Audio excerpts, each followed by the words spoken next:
Okay, ito yung day 1 nila dito sa Hong Kong.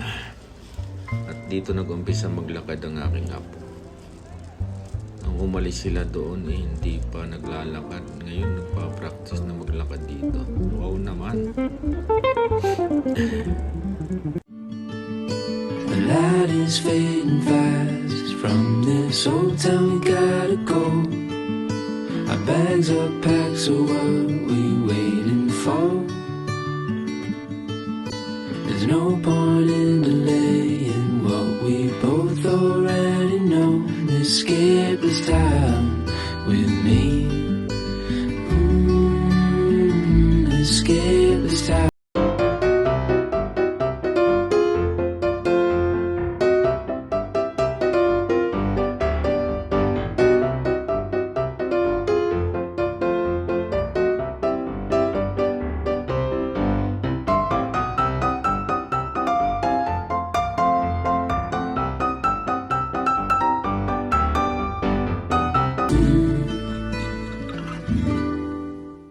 Oh, yeah.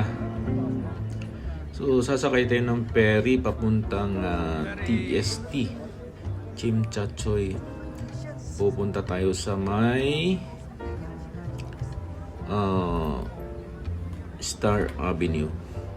Sa may Tsim Sha Tsui, from Central. Kasi late nang lumabas si Lola galing trabaho. So dito nang namin inintay sa Central. Napakalawak ng ferry, di ba? Dahil alanganin ngayon, dito muna kami sa malapit mamamasyal. Rinse ang masaya.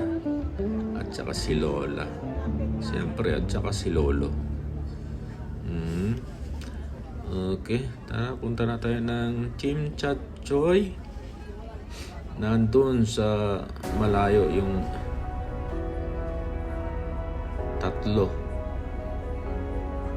Gusto nila doon sa malapit sa may bintana para makita yung magandang view. Tahimik ang dagat. Wala, hindi masyadong maalon.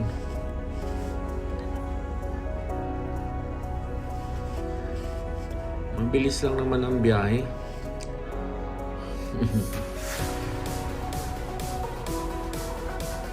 Tingnan natin kung masaya ba sila doon sa pupuntahan natin. Tapos, titikimin natin sila ng pagkain dyan. Nandito na tayo sa Tsim Sha Tsui. Ito ang aking bunso, si John Mark. At ang aking apo at si Lola. Si Soy, si Soya at saka si Teacher Ann. Welcome to Tsim Sha Tsui. Aking nagulang si Soy. Diba? Tour guide ang lolo. Titikim daw sila rito. So, titikim tayo. Ano? Kung masarap ba? Yan, sarap yan. Kung masarap yun. So, hayaan natin silang mamili. And then,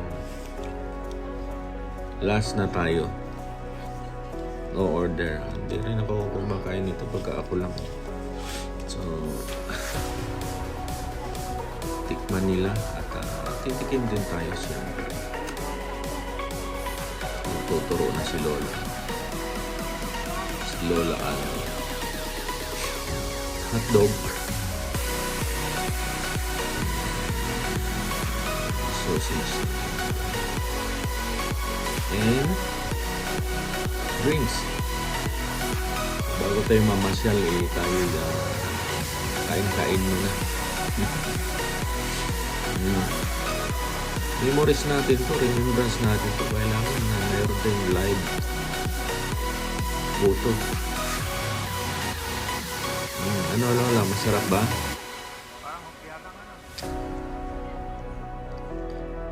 Teacher Ann, masarap ba? Wala.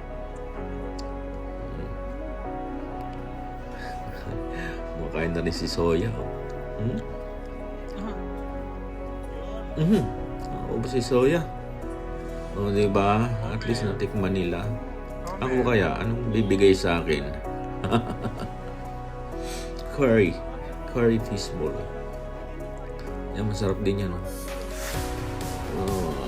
Gusto ko yung plain lang. Ayaw ko yung curry sauce. John Mark, masarap ba? Si Renz, ang in-order niya ay tea. Hindi pala niya gusto yung tea.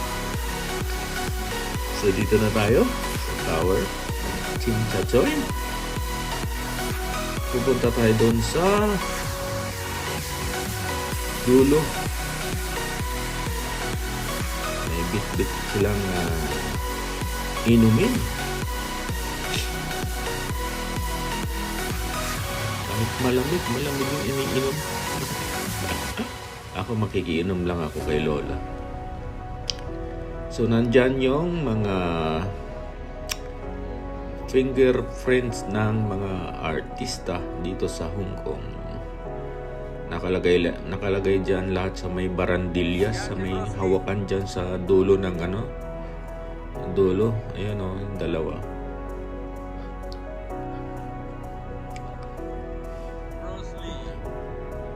Yung magtiyuhin, magpicturan.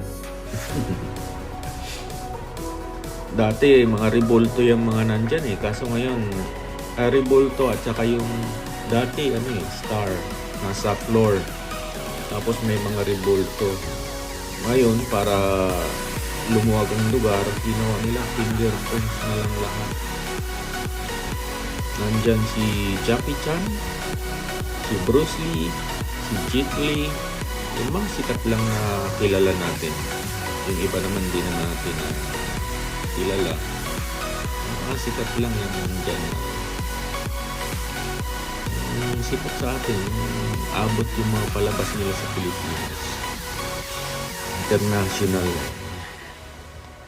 So, dito muna tambay-tambay at bumili si Teacher Ann ng memory, yung ang tawag doon, yung collection niya na mug sa may Starbucks Hong Kong.